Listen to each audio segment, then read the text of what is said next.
All right, good afternoon, ladies and gentlemen. Welcome to Black Men Speak.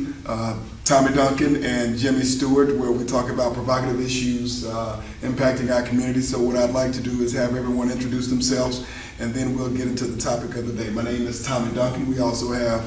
I'm Jimmy Stewart. And then as our special guest, Charles O'Neill. All right, good deal. One of the things we'd like to talk about today is the Black Tax, the cost of being black in America, which is a book and a YouTube video that was done by Shawn in Rochester. It brought up some very provocative issues talking about the economic impact of being black in America. And so we wanted to kind of have a discussion and see what people think about that. I know that I, myself, and Jimmy, you also had a chance to kind of at least look at the video. Charles, I don't know. I know conceptually you probably know what we're dealing with, because basically what Shawn has done, he has put a dollar figure on the impact of the Africans in America, what we call African Americans, during slavery and then since then, and talked about where that gap is in terms of equity and what's happening there. So just wanted to get some general thoughts and then dig down into more specific questions. So what were your thoughts on this, Jimmy? Actually, it really opened my eyes to a few things. One, we talk about the net worth of black people today and what our net worth was in slavery and compared the two. That was eye-opening. One of the biggest things that caught my attention was you talked about resumes and applicants, how they would take a resume and send it out to employers and put a black name on it versus a white name. The white name would get so many responses, twice as many responses to call back as the black name. You talk about the law firm where that had, I guess, maybe like 60 partners in it. They sent a letter that supposedly came from a white associate to 30 other partners and sent the same letter, just changed the name where it came from a black associate to the same of our partners. And they made sure that it had mistakes in there and misinformation, errors in facts, and how the black letter was more scrutinized and heavily graded and criticized versus the white letter. I had always been one that I try to believe that hopefully the nation's getting better as a country, that racism and discrimination is the things that are of the past and slowly are fading away. Because in my lifetime I've been hired for jobs where I've never even seen the person interviewing me. They interviewed me on the phone. It was all they heard was my voice, knew my name and my resume, what I could do, and got hired. So to me, in my world, I didn't see a lot of what he's talking about, but now I'm starting to see that maybe the country hasn't made as much progress as I thought. If this is still, if simply a name can make a determination, if I'm Shaniqua versus Elizabeth versus on the resume, that right there can make a difference. If a name can make a difference, then certainly appearing for the interview and a person can see you, obviously has to make a difference. And even though we may think that we're, post-racial society now, racism and colors at least is still having some effect on our decision making. So it was eye-opening. It was something I think it's worth seeing the video, reading the book, certainly worthy of a discussion. One of the things that I thought that was pretty interesting is that, pretty sharp guy, obviously has a background in technology and economics, and he decided to reduce the conversation to something that was less emotional and more economic. And so I thought that was pretty interesting, Charles, and given your background and kind of your investment over the past several decades in terms of growing business within the black community. Whether you've seen it or not, I know you could probably speak to the economic impact of the black community in America in general and us as individual economic bodies. What are your thoughts on where we were and where we are in terms of our economic impact? Listening to you both, the thing that flashed to me immediately was a book called Two Nations. Two Nations, okay. Separate, unequal, and divided. Andrew Hackert? Gotcha. Andrew Hackert, right? And he nearly lost his job over this book. Ooh. Right? White professor. That's what I was saying. He wasn't black. City College of New York. And he did this experiment in his classroom, and he says, goes around the room, he says to one of his white students, "I'm sorry, sir, we made a mistake on your birth certificate." You talked about it in the other segment. But you're black, and we want to compensate you for our mistake, right? There was no amount of money that the students would accept as compensation for having to live from that point forward as a black person in America. And so there can be no more graphic illustration of the black tax or what the impacts of being identified as black have on your economic prospects. This was a student who said, "Why you pick me?" You know, I don't know. There's no amount of money that you can give me to make me live my life as a black person in this America, even as things have improved. What do you think is the basis for that? For white folk. Yes.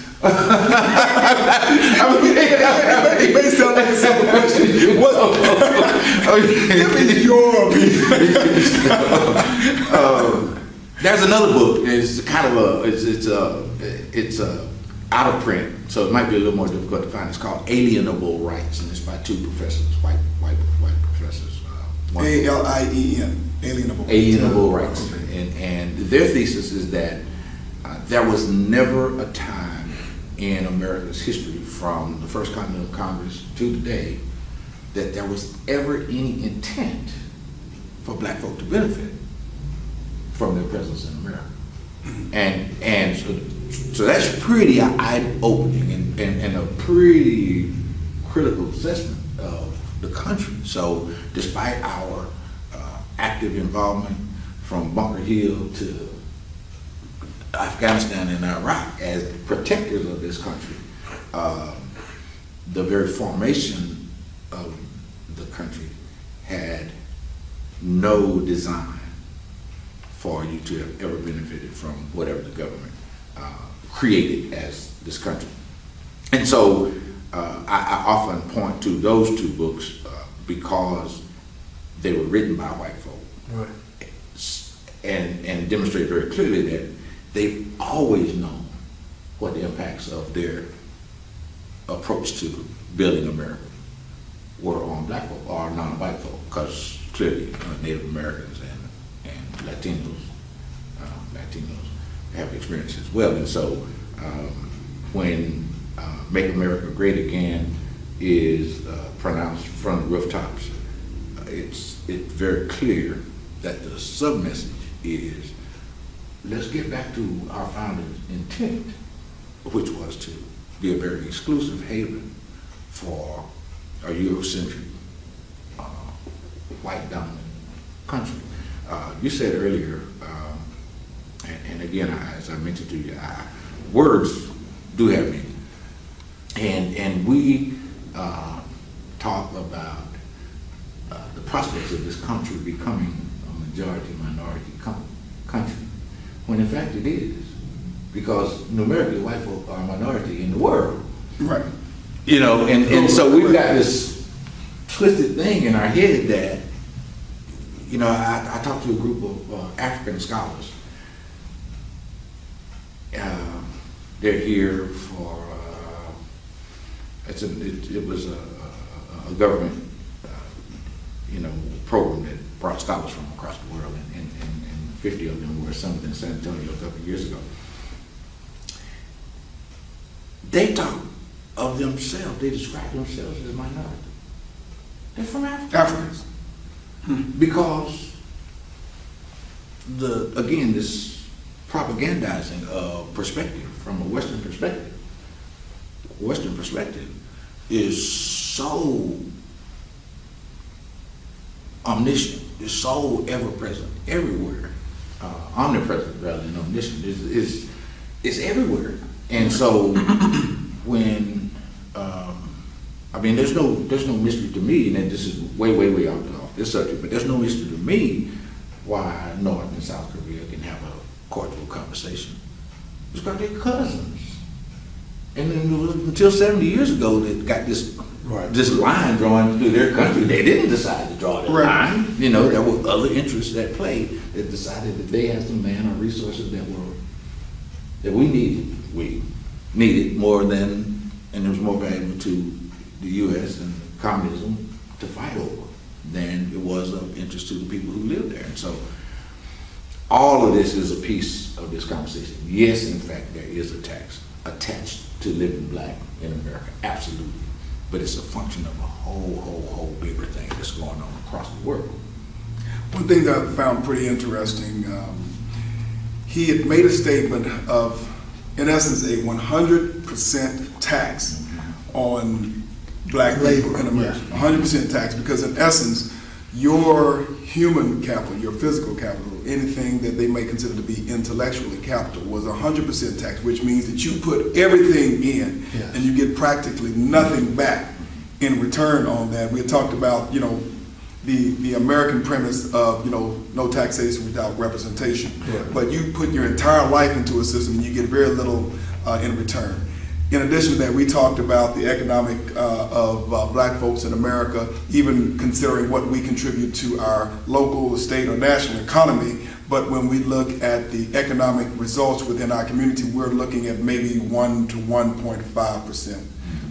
When you talk about that 100%, or even if it's just 99% taxation, what are your thoughts when you heard that 100% tax concept on that? And then the question is, what is it that we need to start doing to change the narrative on that, so we can start looking at figuring out what is our roadmap to changing the corner? If we're talking about 100% taxation or even a 99% taxation, if we're spending $1 trillion, you know, annually as a community, we're talking about a $20 trillion economy per se, and we putting everything in, getting very little out. What are your thoughts on that? Well, I never considered 100% taxation, but I never thought about it either until I watched the video, and so he does have a point. So here's the thing, that when you look at a person motivated to work, and you look at taxation and you have a sliding scale. Of course, if Uncle Sam came to us and said, Tommy, Charles, Jimmy, I'm going to tax your income at 100%. We quit our jobs tomorrow. We just wouldn't go back. What would be the point? You wouldn't be motivated to go. If the scale was down to 0%, we may be inspired to go out and even work more so we keep more of our money. Somewhere up in there, as the scale goes from 0 and approaches 100, you have a point where people will live with it and accept it and take it.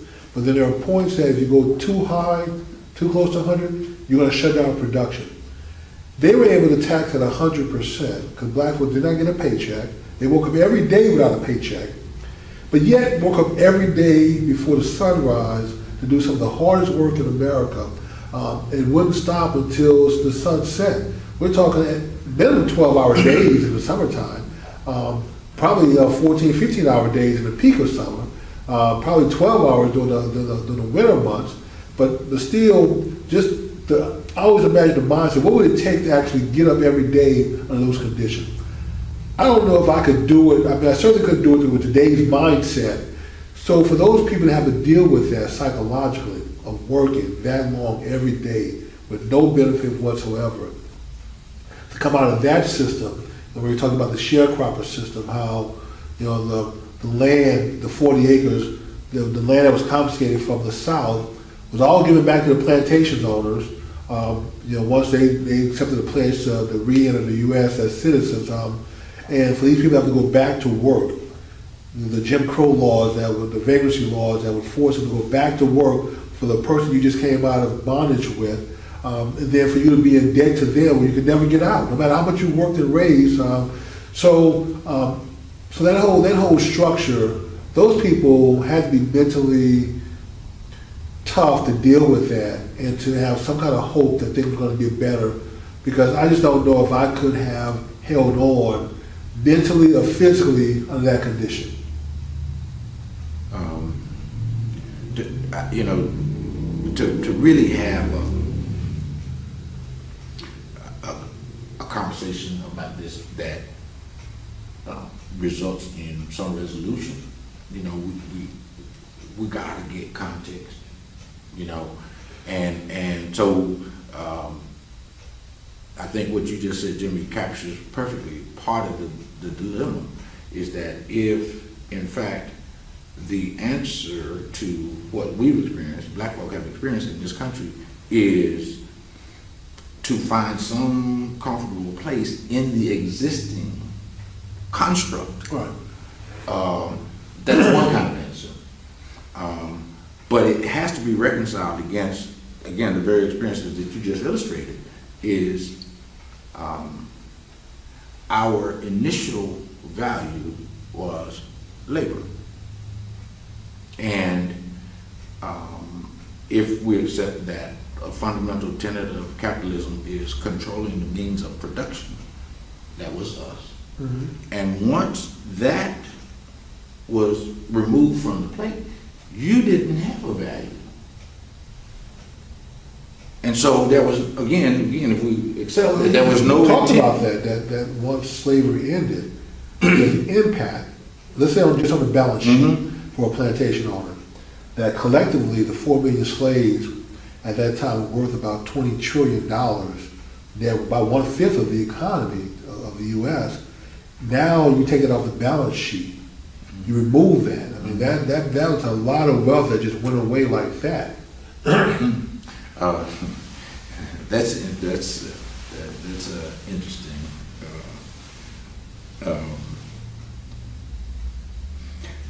Money didn't go away. They moved it on books. See what I'm saying? I mean, so I couldn't get your work anymore, but you're not gonna tell me I'm worth less today. So I mean, you know, so entire industries were founded on the fact that this much. So if you're saying the money went away, then we wouldn't have a Well, off the balance sheet, but we wouldn't have a Lehman Brothers, right? It shifted. You know, Because he also talked about how You're talking about going from the sharecropper system to the rented leased labor from the state for prisoners. Correct. How the plantation owner would get the almost free labor back. Right. Yeah. Or wasn't totally free, but was nearly free, was close. But you're right, so it didn't necessarily go away. So I mean, it may have come off my books, you know, as an asset, but I was able to at least still tap into the labor piece of it and get that back. Right. And they went from legal slavery, and then after slavery was abolished, they went, of course, into the sharecropper system, which, you know, we know something about. And then they began to build this other institution, the slave, I mean, not slavery, but the prison system. Yeah. And so it's like, well, you have a couple of options here. Okay, now that you're a legal slave, so you don't have anything, you have no skill sets, you have no land, and so you can come back and work for us, but guess what? You know, you're gonna need land, you're gonna need seas, you're gonna need all of these resources, and so you're gonna go into debt, in essence. Okay, you're gonna owe us, and we're gonna run the books, and we're gonna determine, you know, what you need and what you owe. And so ultimately, they were put in a system where they never really could get out of debt. And then if you don't want to do that, we have laws that will put you in jail. And they figured next. If you didn't work your land, and the landowner had to go hire someone to work it for you, that went against you. There you go. You're looking for that. And you owe them for that, and then, like Tommy said, if you didn't pay your debt to me, then you could be thrown in jail for being in debt. And then on top of that, if you go to jail, it's like, well, I'm going to sit up in jail. I get 3 hots and a cots, and that'll fight. It's like, well, no, because if you, there you go, we're going to lease you out to the same guy that was basically had you in slavery or indebted to in the first place. So there was until like 1930 or 1940 that the state of Alabama, that this was 20% of the state's revenue was leased labor from prison. 20% of your revenue is leased labor. That's an amazing amount of money. That's an amazing fact. I'll have to find the name of this shadowy corporation that is in the business of commoditizing manufactured goods from American federal prison. Oh, really? Okay. Huge. I didn't think we did that. Oh, There's a license plate making. It's a very closely, it seems to me, very cautiously guarded existence, but it's a So this leased labor in prison system still exists? Still exists. Oh, yes. Oh, huge. Really? Huge industry, man. Oh, I thought we gave it up for Lent or something. Okay, I didn't know the country was still doing this. No, in fact, the private prison system was designed to break the stranglehold that the federal government had on selling the courts and selling the production Okay. products that are made by prisoners, and so it's a huge deal, man. And so they're still leasing prisoners out, you know. There are some. I mean, it has been an eye-opening experience having to learn about law enforcement and corrections, and so you have counties around the country, you know, some of which, you know, I've seen firsthand. You know, there are county governments, the prisons will, in essence, farm out, for lack of a better term, the prisoners to go in everything from trash collection, cutting yards, providing services. Really? It saves millions and millions of dollars for the local government and their economy. And it's interesting because wouldn't people be afraid of that? You know, initially they might be concerned, but they're not going to put folks who are, you know, rapists or mass murderers out on work detail. But they have work detail in several prisons throughout the country. Of course, they'll have one of the corrections officers who are with them. Are you required to do this? Are you forced to do it as a prisoner, or are you paid to do it? Is it optional, or is it mandatory that you go out and work? Well, they may get some, you know, minor, you know, benefits from it. Obviously, being outside of the They're not being paid minimum wage to go out there and work. Oh no, Okay. no, not at all. They're not getting paid any real money for it. But you know, the benefit of being outside of the prison for that period of time, and of course, they're going to have some officers who are out there with them, you know, armed to make sure that they don't get out of hand. But yeah, this is quietly being done around the country, and it saves local governments millions and millions of dollars. And it's not the all economic impact. Yeah, it's not all manual labor, and this one gets back into you guys in the technology sphere. At one point, North Texas Tollway Authority, NTTA, had hired a prison system in Oklahoma to read license plate capture. Really? Okay. Who knew that it was somebody out there needing to check, you know, the image that captured with the decal on the front windshield? Big business. Big business. But it was prisoners reading those films. Right. Save the money, Exactly. you know. I think one of the things that also jumped out at me was the net worth of black folks. In slavery, being worth anywhere from 20 trillion to 90 trillion, depending on whose estimate you're reading. And look at the net worth of black America today being, what do you say, about maybe 2% of America's world wealth, maybe 1.5.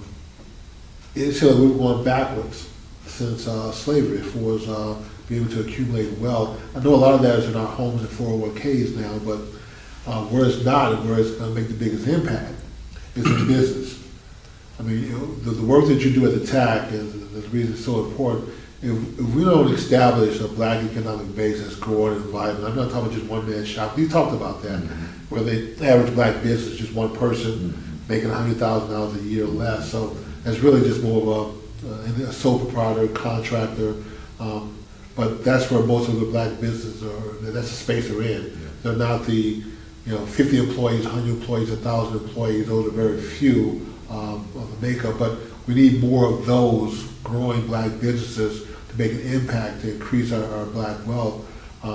But like I said, the fact that overall the impact to our economy, that we had bigger impact when we were slaves than we have now, to me is an embarrassment. We've been rocked to sleep. I think, and clearly that's something that's again ubiquitous. It's everywhere. Why do we wake up, Charles? I mean, give us an answer. Well, here is the deal. And again, so if we providing context for going forward in improved economic health for black people, then if it is determined that capitalism is the best way for us to do this, then we got to get back to the fundamentals, control the means of production. That means we got to make something. We have to make something. That's true. And unfortunately for can't us, be consumers against the overarching backdrop of technology. Technology is helper. Technology is efficiency. Technology removes the need for labor True. and enhances convenience. Well, if only benefit from improved access to technology is improved access to convenience, I can sit at home and shop rather than leave the house and shop. That is true. But the clothes were still made. We didn't make them. You're right. So we have effectively supported our own demise, our continued malaise in black. So we got to figure out why Papa was so adamant about his farmland. You know, we got to figure out if we're going to feed ourselves, if that's important. I joke about sometimes talking to young students and asking, where does corn come from? They say, Kroger. Well, to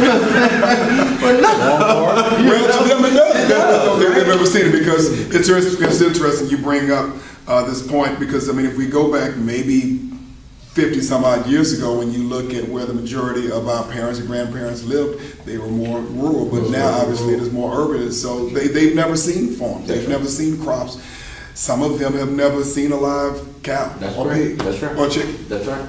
That's right. So if we're going to feed, clothe, and shelter, provide food, clothing, and shelter for ourselves, then there has to be a fundamental shift in the kinds of enterprises that we engage in.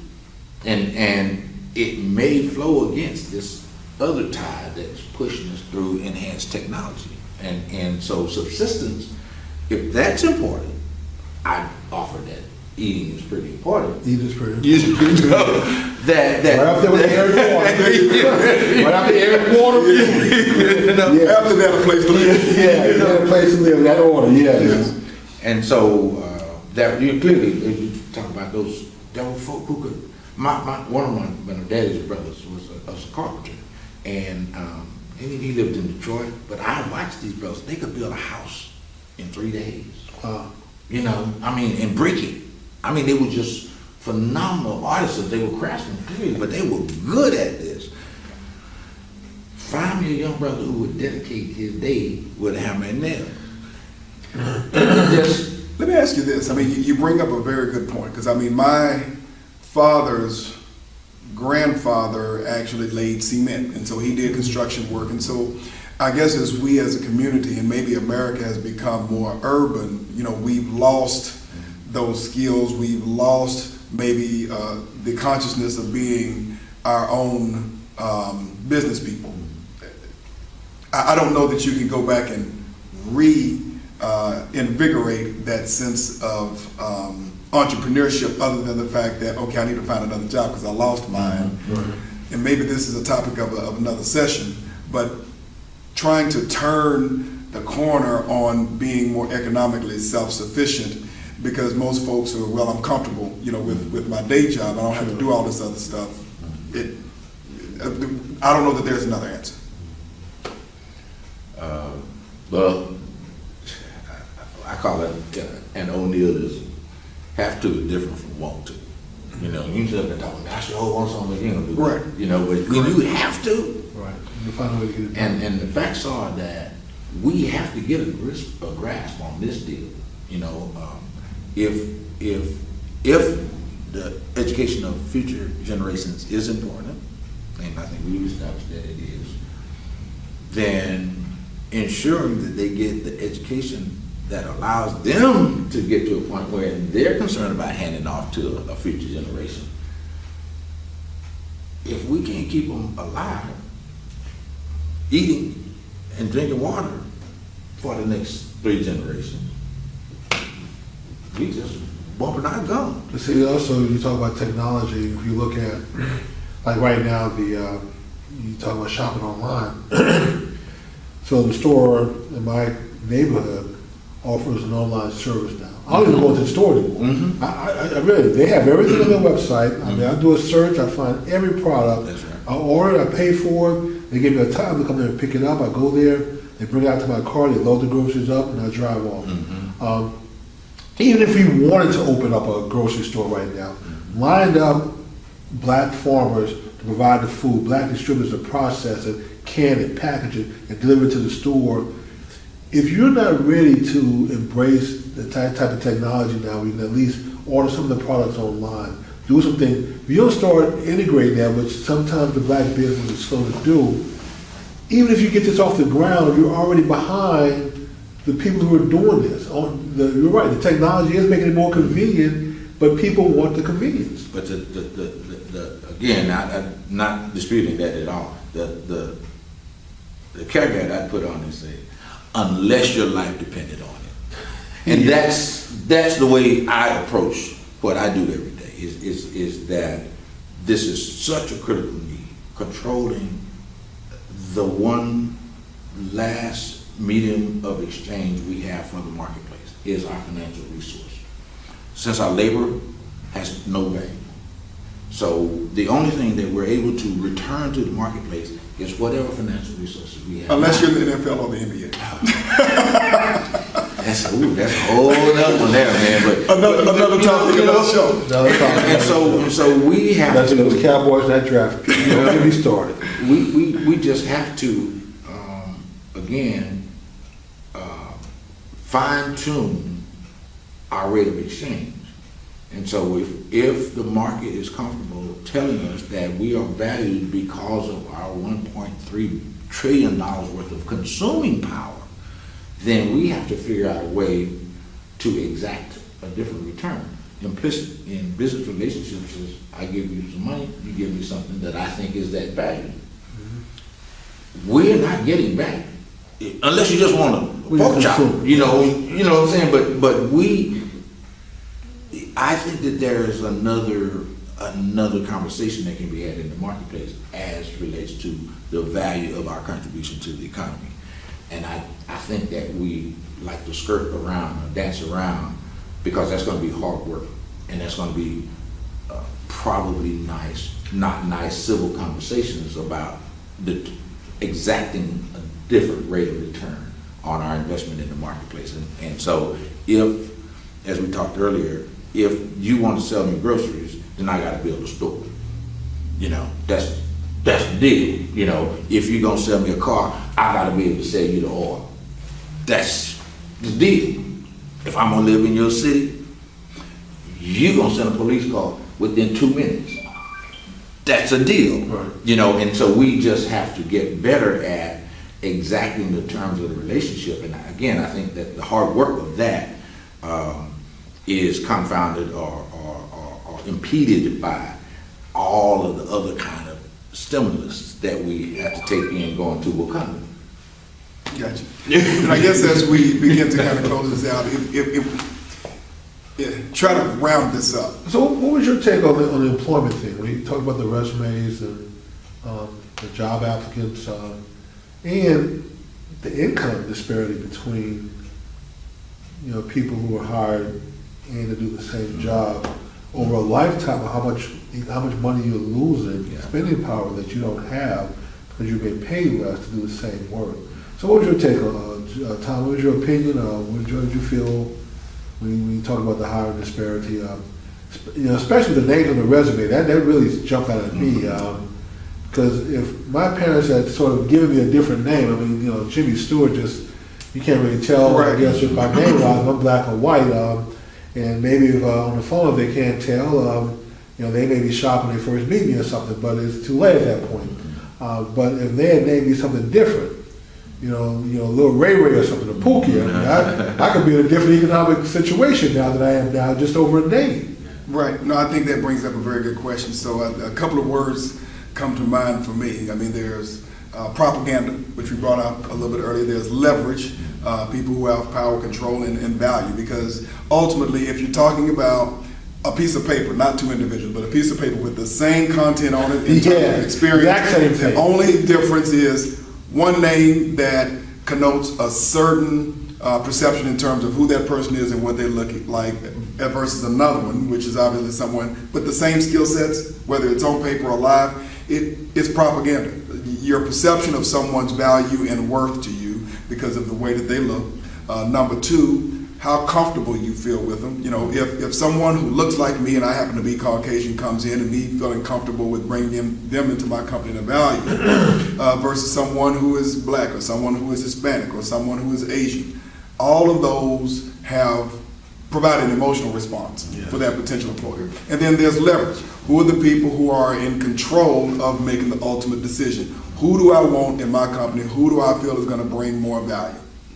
And then, you know, ultimately, you know, it just comes down to value and worth. And one of the things that I was, you know, going to bring up is how do you look at determining how you generate more value for your own life and the sustainability of your own community, whether it's yours and or someone else's. But ultimately, who has the power to make the decision, which in corporate America typically aren't black folk, on the most part, because again, we're a very small part of their population. To leverage, who do I feel comfortable with, who do I want there, and three, just the value on life. So we brought up that earlier. If we make a certain economic impact to the country, but we're only getting so much value out of that, it's just simple math. It's simple math. That's true. I wish we would find a way to do more for ourselves, more internal support, more groundswell business-wise, that we have a need that exists, that we find a way to pool our own resources and try to make it happen as best we can. I just don't know now if there's enough trust internally between us to make it happen. I don't think that will ever happen now. I used to think that maybe one day it would happen, but I'm not convinced anymore that it ever will, because the level of distrust in the black community now seems to grow. I'm not even sure why that distrust even exists. We haven't done that much to each other to have this much animosity. But you really do know, because it's externally derived. Exactly. You know, Ultimately. yeah. Ultimately. I mean,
Hello, welcome to Black Men Speak. I'm your host, J.R. Stewart.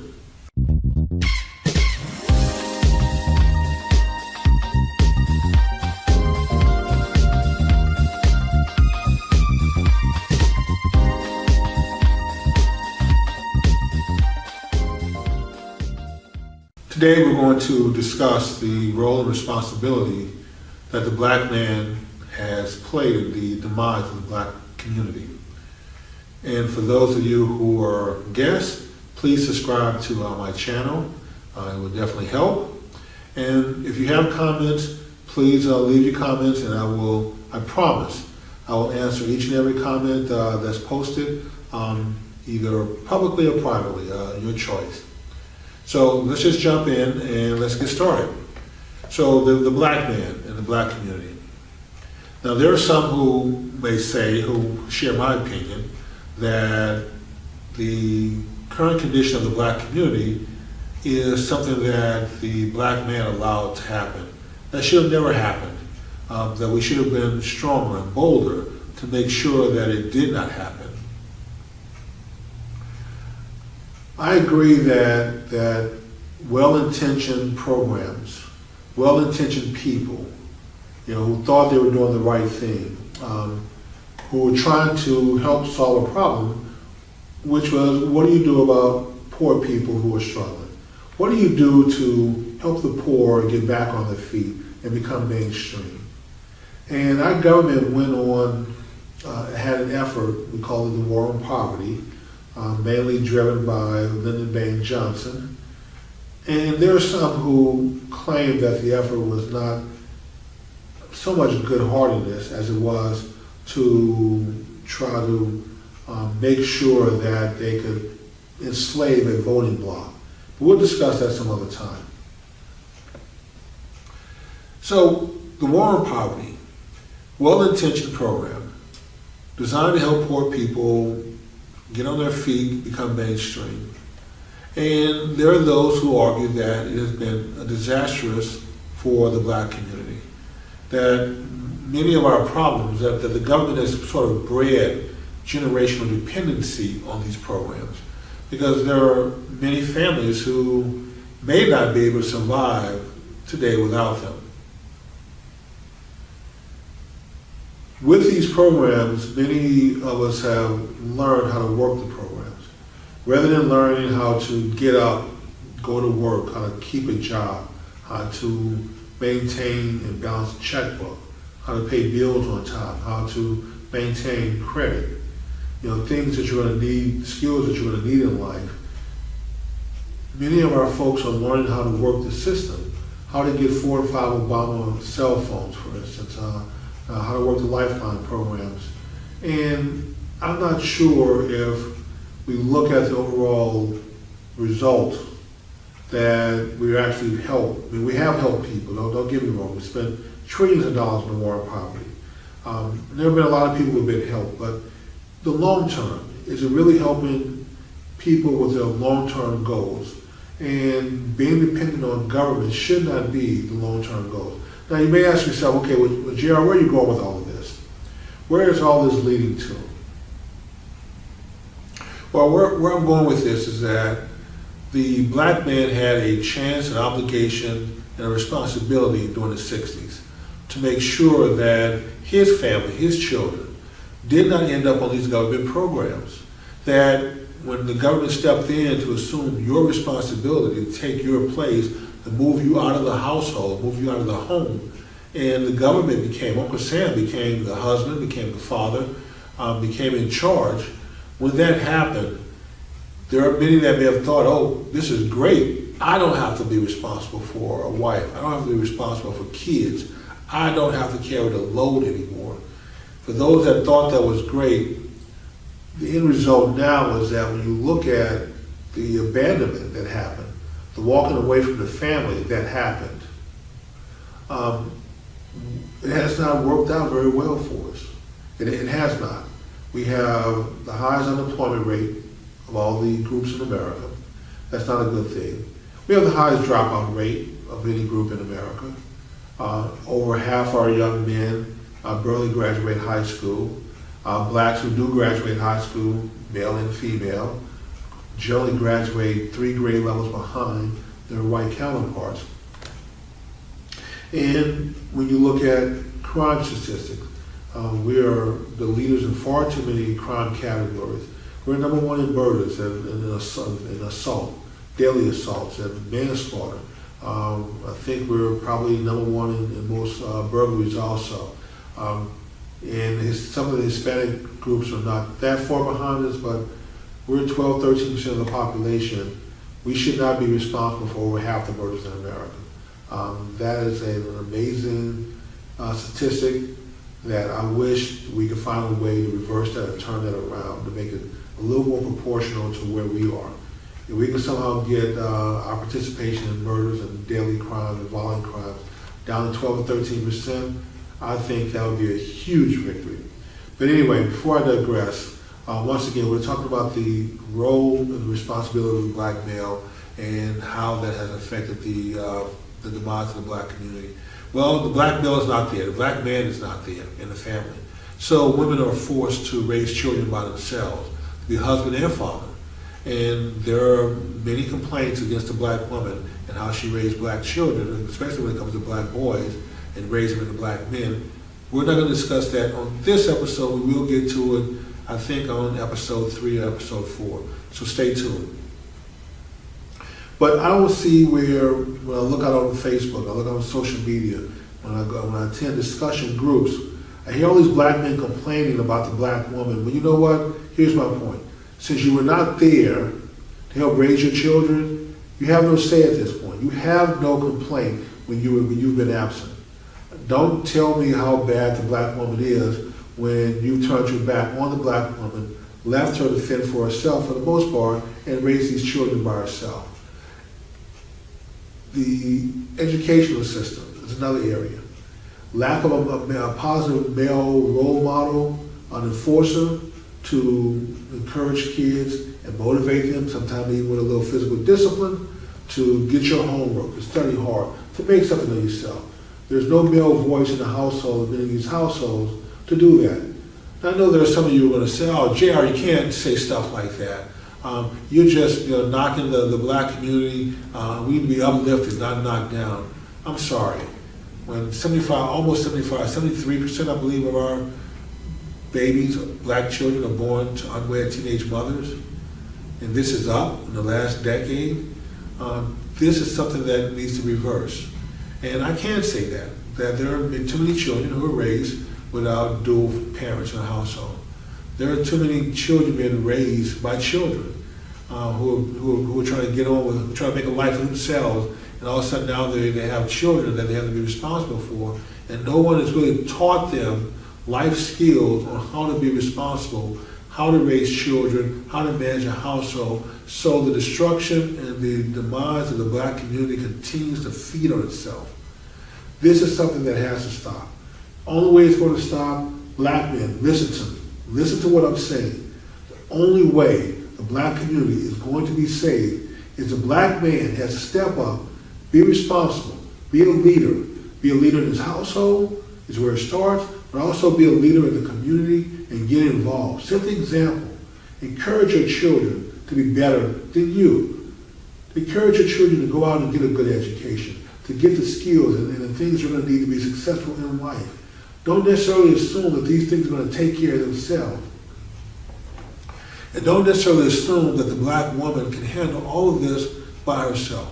I know there are many black women who tote the party line of, I'm a strong black woman. I don't need a man. We will talk about that in our relationship series, which is series number 2. This is the most asinine thing I've ever heard in my life, when a woman says, I don't need a man. Of course you need a man. Men need women. Women need men. That's just the way we were made. That's the way God designed us. Most of us. There are a few who are more into the same-sex variety, but that's more of a deviation and not the norm. The norm is that men are attracted to women. Women are supposed to be attracted to men. So we both need each other. So when you say, I don't need a man, you're really going against natural law. You're going against what God intended for you. You're not intended to go through life by yourself. If you were, you wouldn't need a uterus, you wouldn't need reproductive organs, you wouldn't need a fallopian tube, you wouldn't need any of these. You wouldn't have to lay the eggs every month. You wouldn't have a period or a cycle to restart the whole process. You wouldn't need any of this if you were meant to go through life by yourself. So you need a man, men need women. Once again, this series is about the black man himself. So I'm going to encourage, this is my message to black men, step your game up. Step up to the plate, become responsible. Stop complaining, stop having children that you can't afford, stop committing crimes. Let's do things the right way. Let's show that we can become masters not only on the football field or the basketball court, but also in the classroom. Let's show that we can get a good education and we can disrupt the grading curve. Rather than have the Asian kids come into a school system and all of a sudden the teacher can't give a grade on a curve anymore because they're making A's and everyone else is making C's and B's. Let's show that we can be the ones who can disrupt the grading curve for the Asian kids. Let's also demonstrate that not only can we graduate high school, we can graduate high school on the right level, the 12th grade level, and that we're going to go to college and kick ass. That we're going to become the new rulers of education and knowledge. That not only can we be badasses on the streets, but I want you to be a thug for education. I want you to be a badass in the classroom. I want you to be a badass in college when you walk out with honors with your degree. I want you to be a badass in the marketplace, in the business world, when you go there and take over and kick ass. Let corporate America know that you are a force to be reckoned with. That you are not some low-life sleazeball to be feared. Because you're physically violent and you're a hothead.